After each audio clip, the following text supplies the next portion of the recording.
አልተውኝም እንዲህ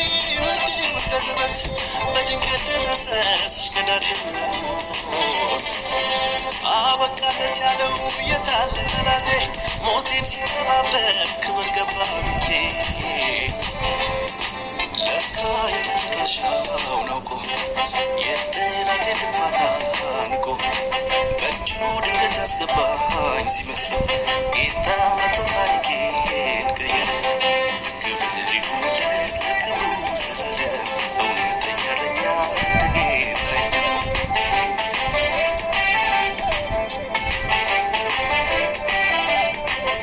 የነፍሴ መዳኛ የክፉ ቀን ደራሼ ስምህን አወድሰው መልሼ